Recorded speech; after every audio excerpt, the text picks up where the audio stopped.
Passo número 8. Em direção à riqueza. Persistência.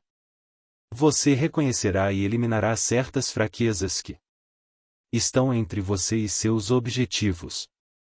Sua persistência se desenvolverá num poder respeitado, provado e progressivo. A persistência é fator essencial no processo de transmutar o desejo em seu equivalente monetário. A base da persistência é o poder da vontade. Força de vontade e desejo, se combinados corretamente, formam um par irresistível.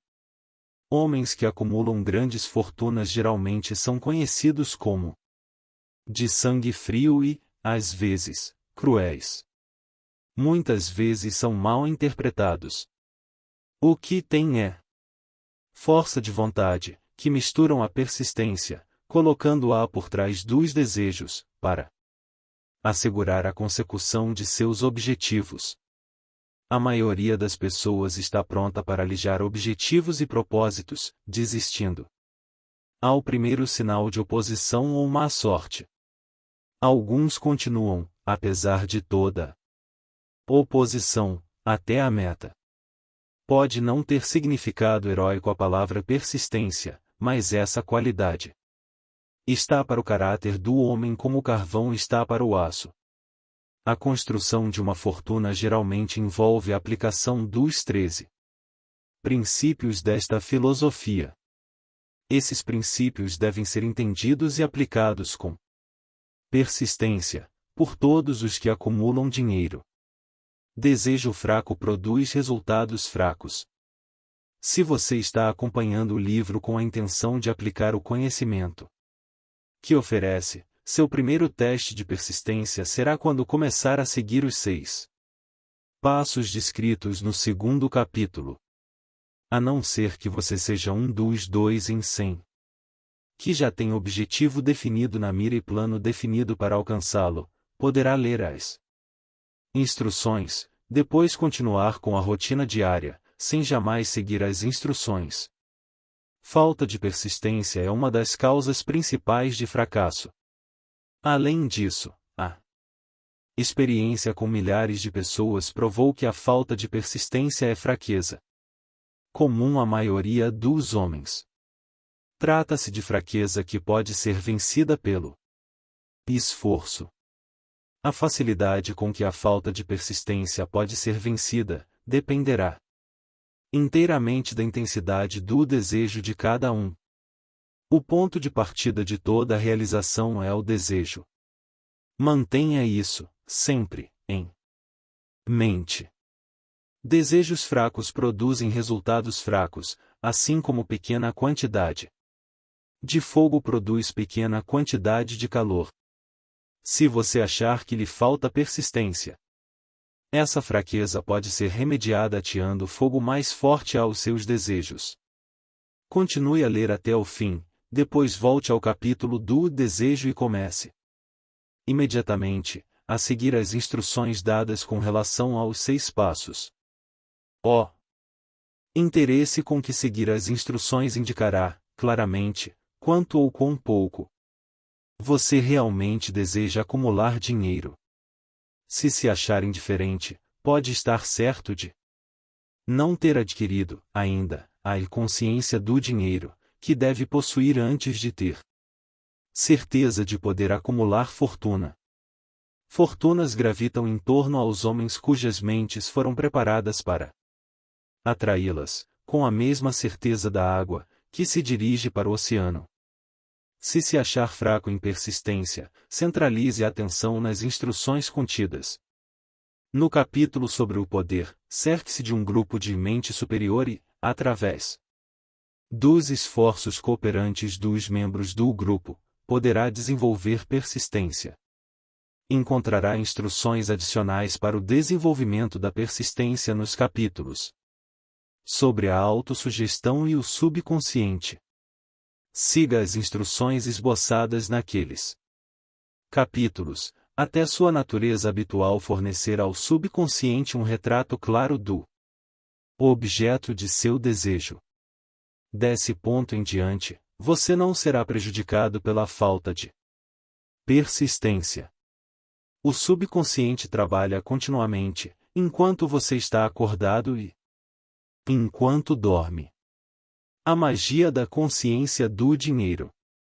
Esforço espasmódico ou ocasional para aplicar as regras não lhe será de valor algum. Para conseguir resultados, você deve aplicar todas as regras, até que sua aplicação se torne hábito fixo. De nenhuma outra forma você poderá desenvolver a necessária e consciência do dinheiro. A pobreza é atraída para quem tem a mente favorável a ela, assim como o dinheiro é atraído por aquele cuja mente foi deliberadamente preparada para atraí-lo, e, pelas mesmas leis, a consciência da pobreza apossar-se-á, voluntariamente, da mente que não se ocupa com a consciência do dinheiro. A consciência da pobreza se desenvolve sem aplicação consciente de hábitos favoráveis a ela. A consciência do dinheiro deve ser criada de encomenda, a não ser que se nasça com essa consciência. Entenda o significado total das afirmações do parágrafo precedente e compreenderá a importância da persistência na acumulação da fortuna.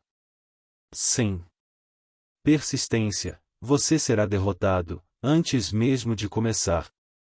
Com persistência, vencerá. Se alguma vez você já teve um pesadelo, compreenderá o valor da persistência. Você está deitado na cama, semi-acordado, com a sensação de estar sufocando. É incapaz de virar-se ou de mover um músculo. Percebe que deve começar a readquirir controle sobre seus músculos. Através de persistente esforço de vontade, consegue finalmente mexer os dedos de uma das mãos. Continuando a mover os dedos, você estende o controle aos músculos de um dos braços, até a poder erguê-lo. Depois, consegue controlar o outro braço, da mesma maneira. Finalmente, adquire controle sobre os músculos de uma das pernas, depois sobre os da outra. Então, num supremo esforço de vontade, readquire completo controle do sistema muscular e safa-se do pesadelo. A dificuldade foi superada, passo a passo. Você tem um guia oculto. Você pode achar necessário safar-se de sua inércia mental por um processo semelhante, movendo-se lentamente a princípio, aumentando a velocidade depois, até adquirir controle total sobre a vontade. Seja persistente por mais vagarosamente que se mova, no começo. Com a persistência virá o sucesso. Se escolher seu grupo de mente superior com cuidado, terá nele pelo menos uma pessoa que o ajude a desenvolver a persistência. Há alguns homens que acumularam grandes fortunas, fizeram-no por necessidade. Desenvolveram o hábito da persistência por terem sido tão perseguidos pelas circunstâncias, que tiveram de se tornar persistentes. Os que cultivam o hábito da persistência parecem gozar de um seguro contra o fracasso. Não importa quantas vezes sejam derrotados, chegam, no final, ao topo da escada. Às vezes, parece haver um guia oculto, cujo dever é testar os homens através de todas as espécies de experiências desanimadoras. Aqueles que se reerguem após a derrota e continuam tentando alcançam, e o mundo aplaude e viva. Sabia que você seria capaz. O guia oculto não permite que ninguém consiga grandes realizações, sem passar o teste da persistência. Os que não conseguirem vencê-lo simplesmente não passam no exame. Os que conseguirem vencê-lo são generosamente recompensados por sua persistência. Alcançam, como compensação, qualquer meta que perseguem. E isso Não é tudo, e recebem algo infinitamente mais importante que a compensação material. O conhecimento de que toda derrota traz consigo a semente de uma vantagem. É equivalente. Derrota, condição temporária. Há exceções a essa regra, algumas pessoas conhecem, por experiência, a solidez da persistência. São os que só aceitaram a derrota como algo temporário. São aqueles cujos desejos são postos em evidência com tal persistência, que a derrota, no fim, se transforma em vitória. Nós que estamos nas linhas secundárias da vida, vemos o número assustadoramente grande dos que são derrotados, para nunca mais se reerguerem. Vemos os poucos que aceitam o castigo da derrota como impulso para um esforço maior. Esses, felizmente, nunca aprendem a aceitar a marcha arreda vida. Mas, o que não vemos, o que a maioria de nós nem sequer suspeita que exista, é o poder silencioso, porém irresistível, que vem salvar os que continuam lutando, mesmo em face da adversidade. Se falarmos nesse poder, poderemos chamá-lo de persistência e ficar nisso. Uma coisa todos nós sabemos, se não se possuir persistência, não se alcança sucesso valioso, em nenhuma profissão. Ao escrever essas linhas, ergo os olhos do meu trabalho e vejo, diante de mim, a menos de um quarteirão, a grande e misteriosa Broadway, cemitério de esperanças mortas e antessala da oportunidade. Do mundo inteiro vem gente a Broadway, a cata de fama, fortuna, poder, amor ou o que quer que os seres humanos chamem de sucesso. Uma vez ou outra, alguém se destaca da longa procissão de aspirantes e o mundo ouve dizer que mais um dominou a Broadway. Mas a Broadway não é fácil ou rapidamente conquistável. Ela só reconhece talento, aceita o gênio, recompensa em dinheiro depois que a pessoa se recusa a desistir. Sabemos então que descobriu o segredo de como conquistar a Broadway. O segredo está sempre, inseparavelmente, ligado a uma palavra: persistência. O segredo é contado na luta de Fanny Hurst, cuja persistência conquistou-a Grande Estrada Branca. Chegou a Nova York em 1915, para converter seus escritos em riquezas. A conversão não chegou logo, mas chegou. Durante 4 anos ela conheceu os caminhos secundários de Nova York, em experiências de primeira mão. Passava os dias trabalhando e as noites esperando. Quando a esperança se tornou fraca, ela não disse: "Está bem, Broadway, você ganhou", mas sim: "Está bem, Broadway, você pode bater alguns, mas não a mim. Vou forçá-la a desistir." Um editor, The Saturday Evening Post, enviou-lhe 36 cartões de recusa, antes que ela conseguisse quebrar o gelo e ter um conto aceito. O escritor médio, como médio em qualquer setor da vida, teria desistido da tarefa, ao chegar o primeiro cartão de recusa. Ela, porém, martelou as calçadas durante 4 anos. Porque estava determinada a vencer. Depois chegou a recompensa. Quebrara-se o encanto, o guia oculto testará Fanny Hurst e ela aguentará firme. Daí em diante, editores abriam caminho à sua porta. O dinheiro chegou com tal rapidez que ela mal tinha tempo de contá-lo. Logo foi descoberta pelo pessoal do cinema e, então, o dinheiro não veio mais como troco miúdo, mas como inundação. Eis uma descrição sumária do que a persistência é capaz de alcançar. Fanny Hurst não é nenhuma exceção. Onde quer que homens e mulheres acumulem grandes riquezas, esteja certo de que primeiro adquiriram persistência. A Broadway Dará uma xícara de café e um sanduíche a qualquer mendigo, mas exige persistência. Dos que procuram grandes prêmios. Kate Smith dirá em amém ao ler isso. Cantou durante anos, sem dinheiro e sem preço, diante de qualquer microfone que pudesse alcançar. A Broadway lhe disse: venha conquistar o que quer, se aguentar.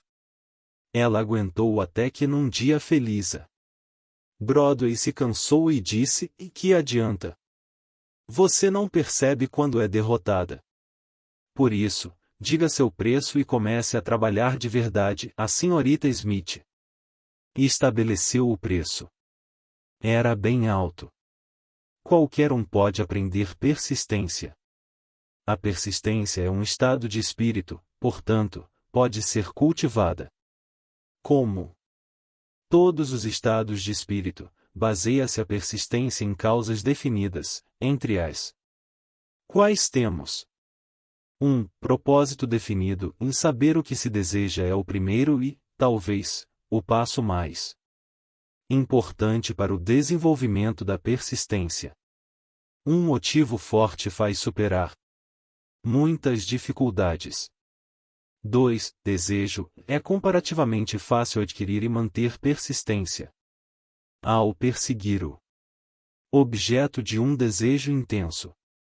3. Autoconfiança. Acreditar na própria capacidade de realizar um plano anima.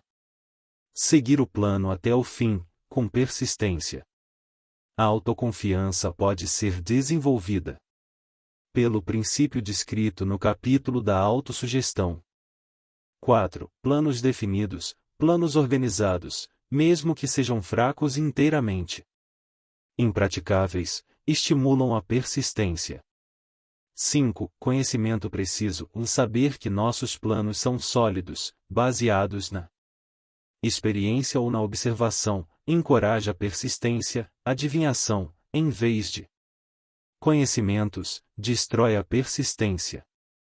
6. Cooperação e simpatia, compreensão harmoniosa com outros tendem a desenvolver a persistência.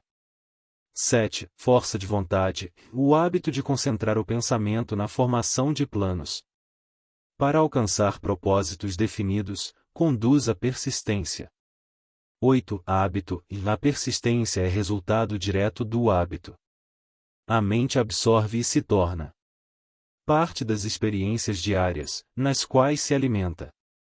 O medo, o pior de todos os inimigos, pode ser eficazmente curado pela repetição forçada de atos de coragem.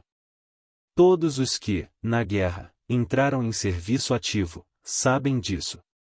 Inventário de persistência em 8 itens. Antes de abandonar o assunto da persistência, faça um auto-inventário, determinando o que lhe falta, se é que lhe falta, nesse setor, de tão essencial qualidade. Meça-se corajosamente, ponto por ponto, e veja quantos dos 8 fatores de persistência lhe faltam. A análise pode levar a descobertas que lhe darão um novo poder sobre si mesmo. Aqui encontrará os verdadeiros inimigos que se colocam entre você e realizações de valor. Encontrará não só os sintomas indicativos da persistência fraca, como também as causas subconscientes, profundamente arraigadas, dessa fraqueza. Estude, cuidadosamente, a lista e encare-as, com coragem, se realmente deseja saber quem é e o que é capaz de realizar. São essas as fraquezas que devem ser vencidas por todos aqueles que acumulam riquezas.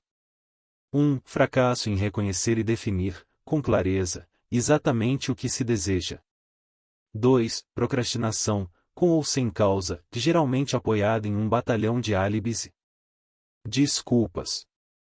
3. Falta de interesse em adquirir conhecimentos especializados.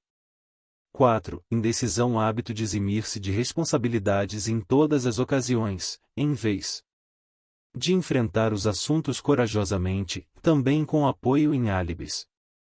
5. O hábito de depender de álibis em vez de criar planos definidos para a solução dos Problemas.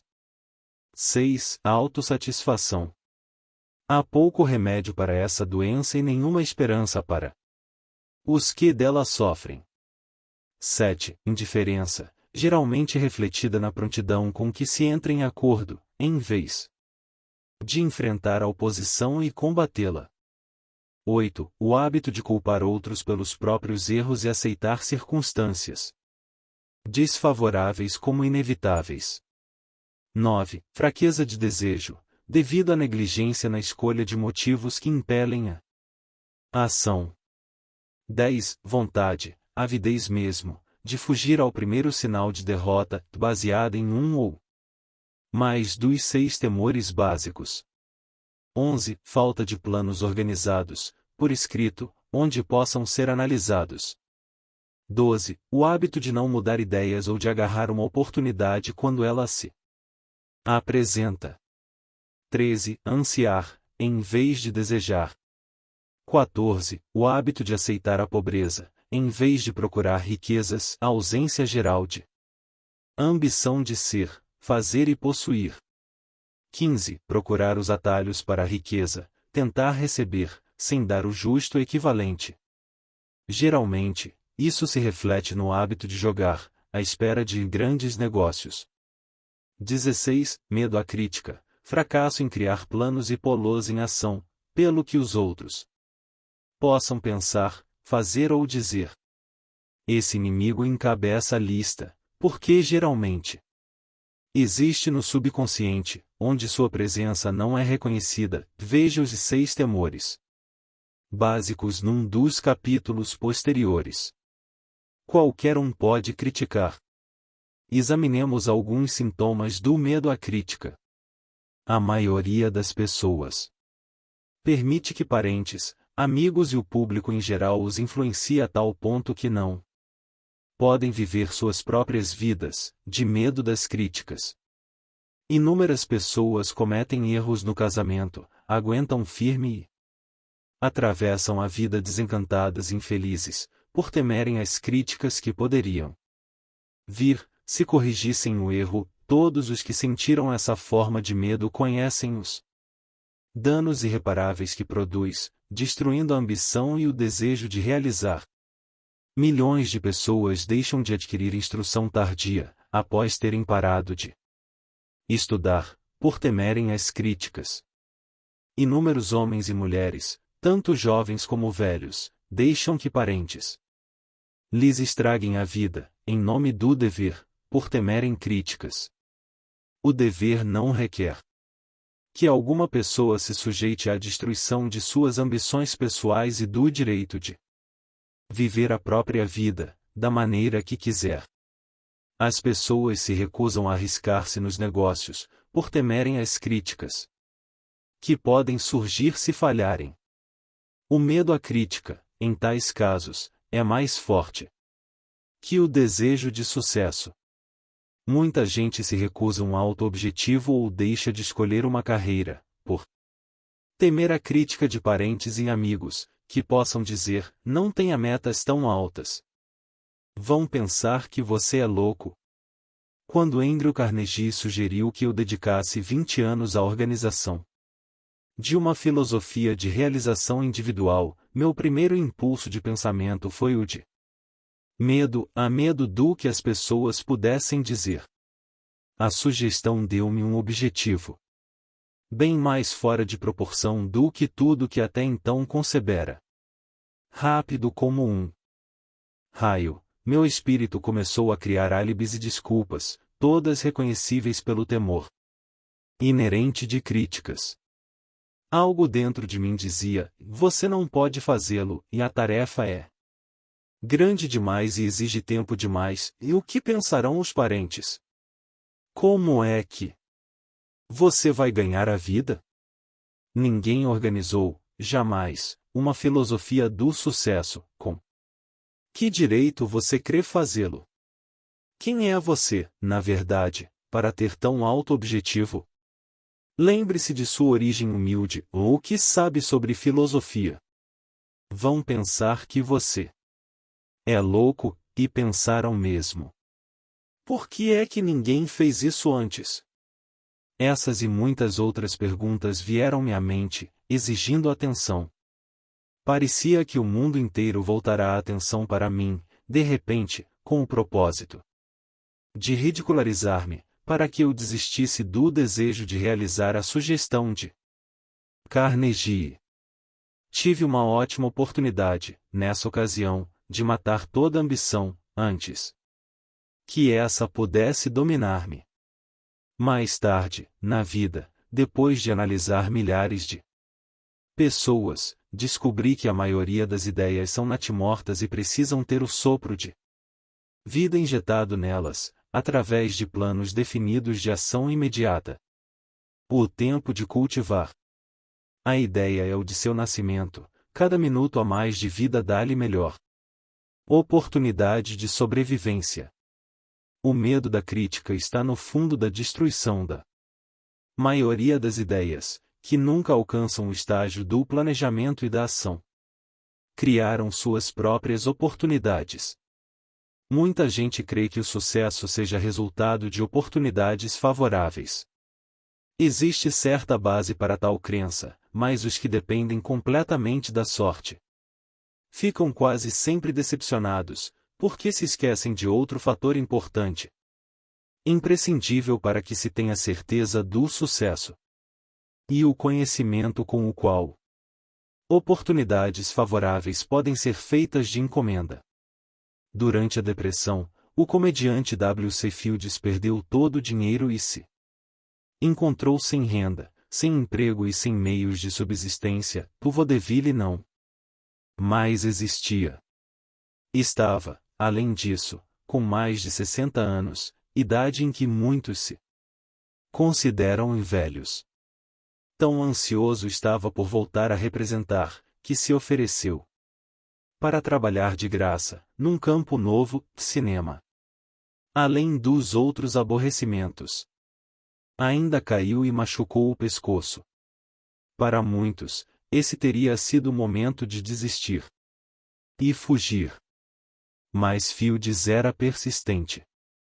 Sabia que se continuasse, teria oportunidades. Mais cedo ou mais tarde foi o que aconteceu, mas não por pura sorte. Marie Dressler achou-se totalmente sem recursos, sem dinheiro, sem emprego. Quando estava na casa dos 60. Também ela procurou oportunidades e teve-as. Sua persistência trouxe-lhe assombroso triunfo, tarde na vida, muito além da idade em que a maioria dos homens e mulheres não mais tem ambição de realizar. Ed Cantor perdeu o dinheiro no colapso da bolsa, em 1929, mas possuía ainda persistência e coragem. Com isso, mais 2 olhos proeminentes, voltou a ter uma renda de $10.000 semanais. Em verdade, com persistência é possível continuar, mesmo sem muitas outras qualidades. A única oportunidade em que se pode ter o luxo de confiar é a oportunidade feita por nós mesmos. Essa vem da aplicação da persistência. O ponto de partida é o propósito definido. Tudo o que queriam era um ao outro. Era uma vez um homem, que era rei de grande império. Em seu coração. Todavia, não era rei, e sim um homem solitário.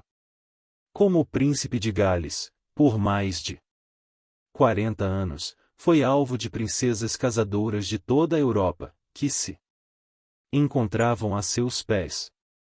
Não podia ter vida particular, e quando se tornou Eduardo VI, enfrentou um vazio pessoal dificilmente entendido por seus alegres súditos, vazio que só poderia ser preenchido pelo amor.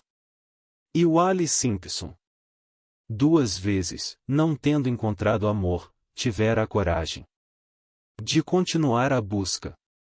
Seu primeiro dever era amar. Qual a coisa mais importante do mundo?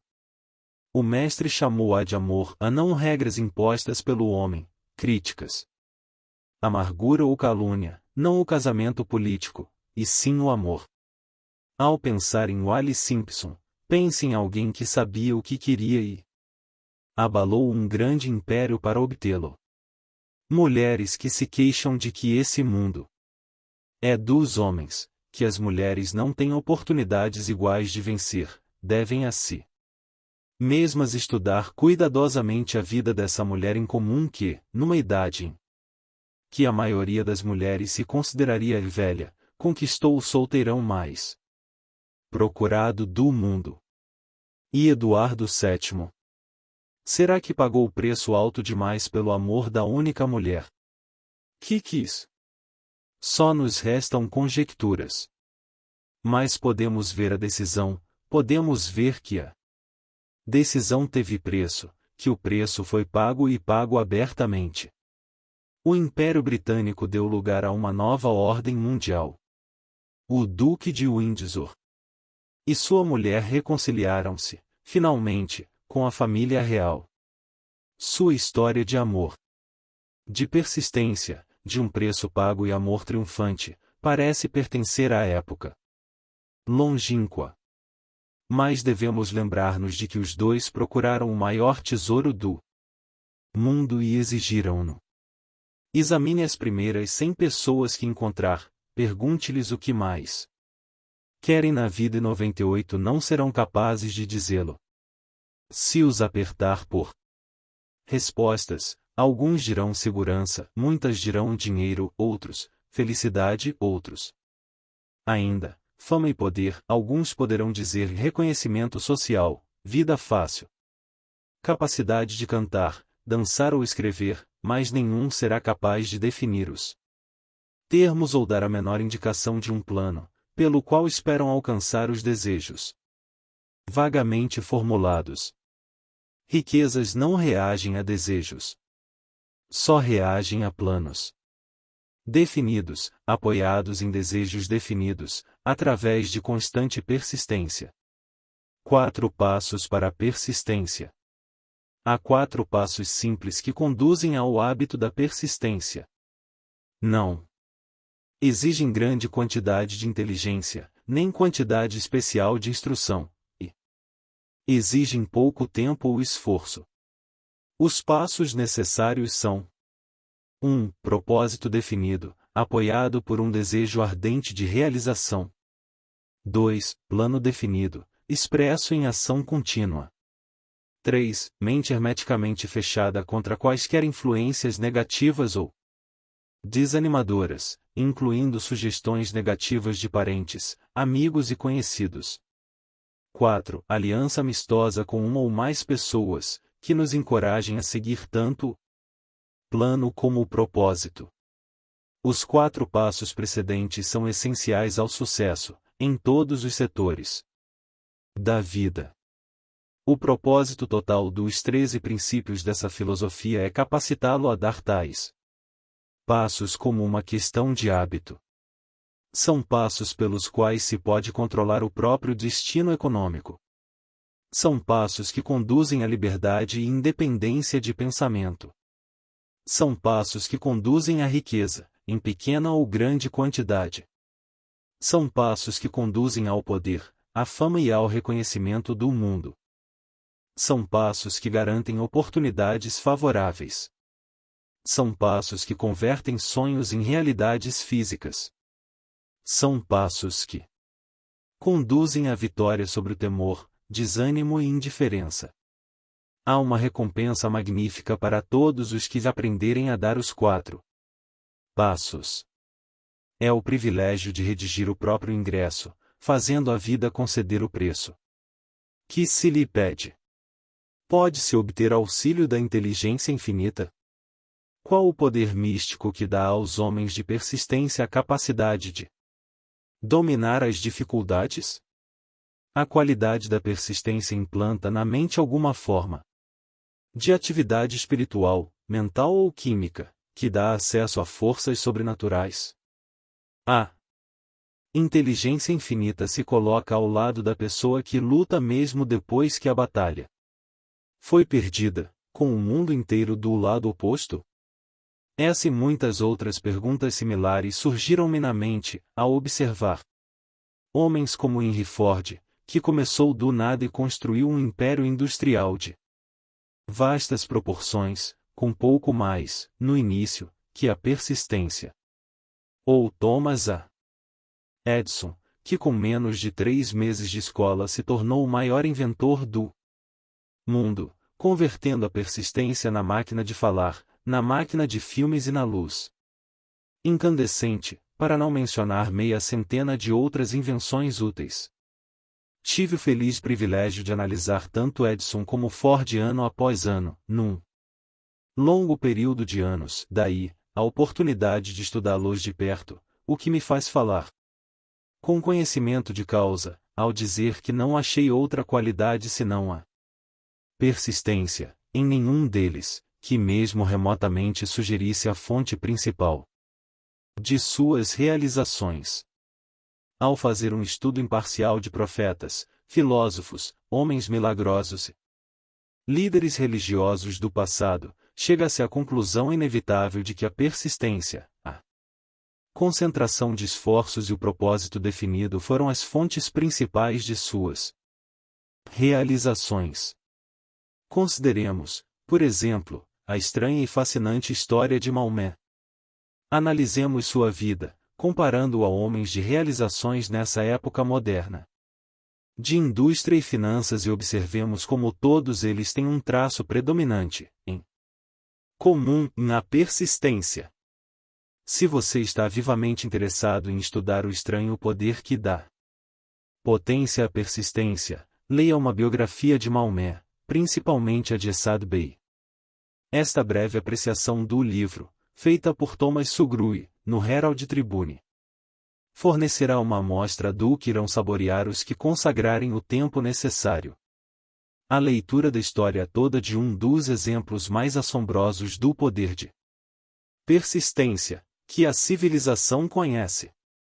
O último grande profeta. Apreciação de Thomas Sugrue. Maomé era profeta, mas nunca fez nenhum milagre. Não era místico, não. Possuía instrução formal e só começou sua missão aos 40 anos. Ao anunciar-se como mensageiro de Deus, trazendo as novas da verdadeira religião, foi ridicularizado e rotulado de lunático. Crianças passavam-lhe a rasteira e mulheres jogavam-lhe sujeiras.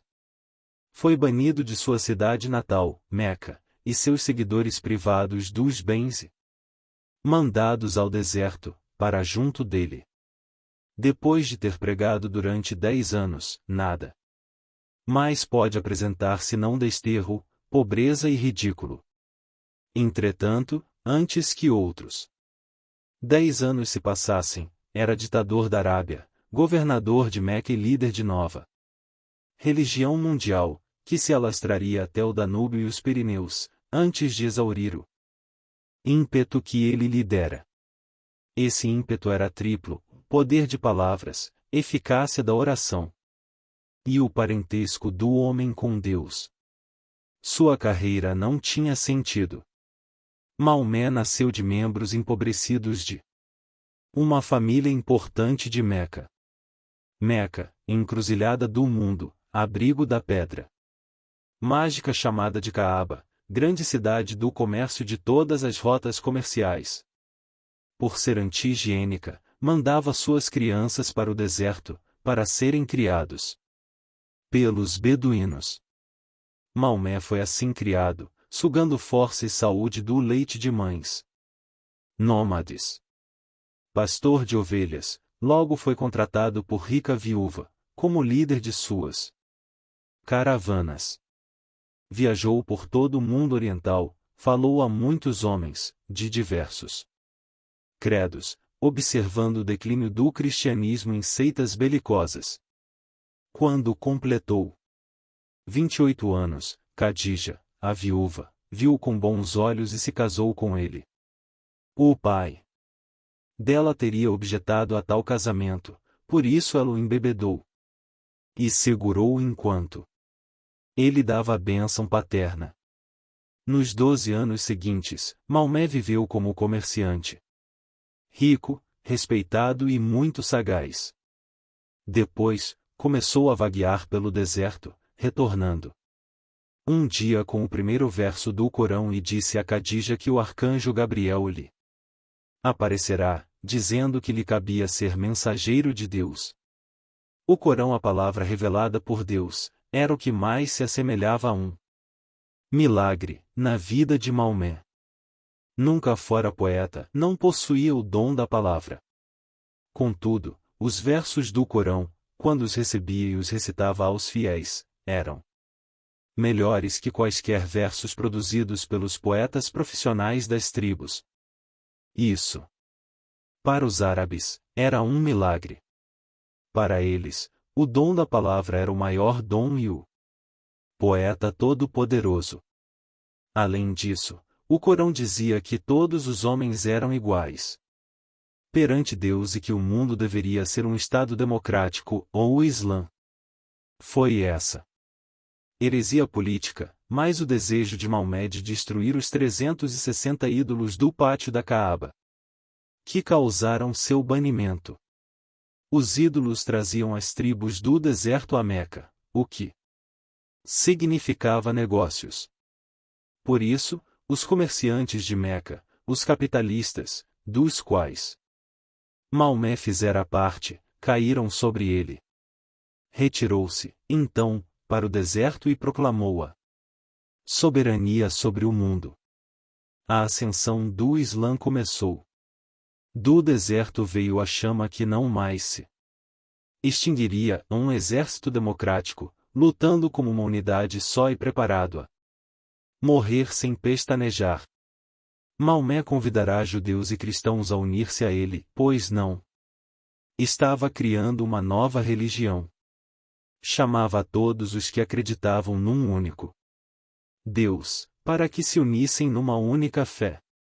Tivessem os judeus e cristãos aceito seu convite, o Islã teria conquistado o mundo. Não o fizeram. Nem sequer aceitaram a inovação de Maomé, de uma guerra mais humana. Quando os exércitos do profeta entraram em Jerusalém, ninguém foi morto por causa da fé professada. Séculos depois, quando os cruzados entraram na cidade, nenhum homem, mulher ou criança muçulmana foi poupada. Os cristãos só aceitaram uma ideia muçulmana, o lugar de estudo, a universidade.